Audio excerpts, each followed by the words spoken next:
next story is one of the most notorious cases of he said, she said. As Bill Clinton's Oval Office shenanigans with Monica Lewinsky began to unravel, the president's sexual history became the centerpiece of a congressional impeachment trial.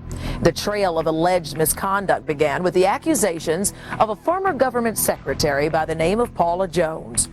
To this day, former President Clinton denies he made unwanted sexual advances toward Paula Jones in what ultimately became the most sensational sex scandal in presidential politics. It all happened right here at the Excelsior Hotel in downtown Little Rock on the evening of May 8th, 1991. Jones maintains that she was spotted by then Governor Clinton at a meeting held earlier that night in the hotel's ballroom, and later met the governor in his private suite. Jones, to her ultimate regret, accepted. According to Jones, Clinton almost immediately exposed himself, asked for sex, and then attempted to physically stall Jones as she raced for the door to leave the room. The whole encounter apparently lasted only minutes, but for Paula Jones, it left scars that will last a lifetime. When Clinton left the White House, the story seemed to finally fade away. But with the recent release of his memoirs, My Life, Clinton continues to call Paula Jones a liar. Well, she's here today to clear her name and prove to the world that she is telling the truth. Paula, you have spent years defending your name in this incident, and the former president still to this day denies that he sexually harassed you. You say that you came here today because you want to have the final word on this. Exactly. I want to prove to the world once and for all that Bill Clinton is still alive, and I'm telling the truth. Let's go back to the Excelsior Hotel those years ago. What happened that night? Well, I was asked to work the registration desk at the Governor's Quality Management Conference. My job was to pass out name tags and stuff to the business owners that came to the conference. So Trooper Ferguson, who was the governor's state trooper, who was his bodyguard that day, came over and he told me that the governor would like to meet with me. And he said, oh, it's okay, we do this all the time. Well, you know, I felt comfortable about that, and then I got excited. I thought, okay, I'm going to meet the governor. Now, you sure you didn't have a little crush on him? No. He's a good-looking man. No, he didn't. No, he wasn't. No, he had on a brown tight suit. It was too small for him. And his hair was all bushy and messed up. He wasn't as gorgeous as he is today. I don't think he's gorgeous. Girl, you need to have your eyes checked. So the trooper escorts you up to the hotel room, and then what happened when you got to the door? The door was ajar somewhat, and so I went up and knocked, and Bill Clinton answered the door, and he was unloosening his tie, and he told me to come in, and he shook my hand and introduced himself. We introduced ourselves and everything, and you know, small talk, and next thing you know, he's trying to make his first pass at me. What did he do? Well, he tried to pull me up close to him, and he commented about how he liked my curves and how he liked how my hair went down the middle of my back, and I'm just like, I was about to say, well, what I'm were shocked. you thinking? Well, I was shocked. I was really scared, and I thought, now how am I going to get out of this situation? So meanwhile, he went a little further than that. Right. Eventually, I was trying to get back to the door, and there was a couch over close by the door. So I walked over, and I was talking to him about Hillary and asking him, or telling him about, I thought she was doing some really good stuff for the schools at the time. Wait a minute, this is during this harassment, you bring up Hillary? Yes.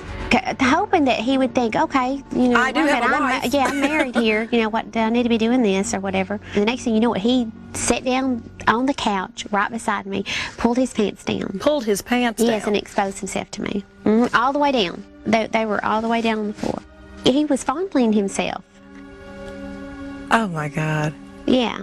I said, no, and I need to be going. I'm not that kind of girl. And you could tell he was embarrassed because he probably thought, wait a minute, I've got one here that won't do this. And he was shocked. His face turned so red. And as I was trying to leave out the door, he was trying to get himself together, and he put his hand momentarily on the door as I was opening it up, and he said, you're a smart girl, let's keep this between ourselves. And so I proceeded to go on out the door. And when I walked past Danny Ferguson, he had a smirk on his face, and I just flew right past him. Well, after you left and you go back downstairs, and I was scared. I thought somebody was going to come after me. I mean, honestly, I thought maybe I was videotaped in the room Well, or it is the something. I didn't know. governor. and- Exactly. Yeah. He has said that you lied, that he didn't sexually harass you. He says you're out for money, that you were out to ruin his political career, that you were out for the publicity. I haven't got none of that. I mean, let him check my bank account. But, you know, I challenge him to come and sit in a chair and take a polygraph test or something, you know, and let's see who's lying. Mm-hmm. Would it have helped at all if Clinton had just come out and said, look, Paula, I'm sorry?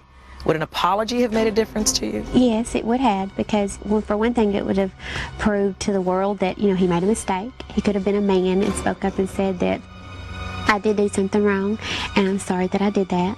And the people could have forgot and forgave, you know, but he's not a man. He's not big enough to do that. Instead, he's going to just say lies after lies after lies, and it would have made a really big difference. It really would have. Well, you came here to tell the truth. You're willing and courageous enough to say, hey, put me on a polygraph test. Are you ready to face a world-renowned polygraph expert and face the answer on that lie detector test? I'm ready. All right. Hook me up. Let's go. Paula, be advised, any attempts at countermeasures will invalidate this test. A relevant question covers a single issue. Do you plan to tell the truth on this test about whether President Clinton, when he was governor of Arkansas, exposed his private parts to you in a hotel room? Yes. All questions must be answered by yes or no. Did President Clinton, when he was governor of Arkansas, expose his private parts to you? Yes.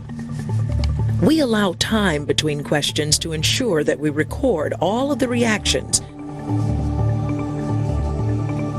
Unrelated to this matter, did you ever provide false information verbally or in writing? No.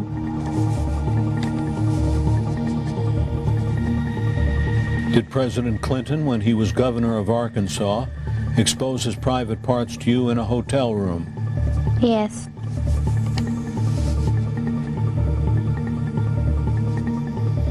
This chart is over. Remain still for 10 seconds, please. When we return, we give Paula Jones the results of her lie detector test. Did President Clinton expose his private parts to you in a hotel room? And remember, the lie detector plays no favorites, and we'll discover who's really telling the truth when we return right here on PAX.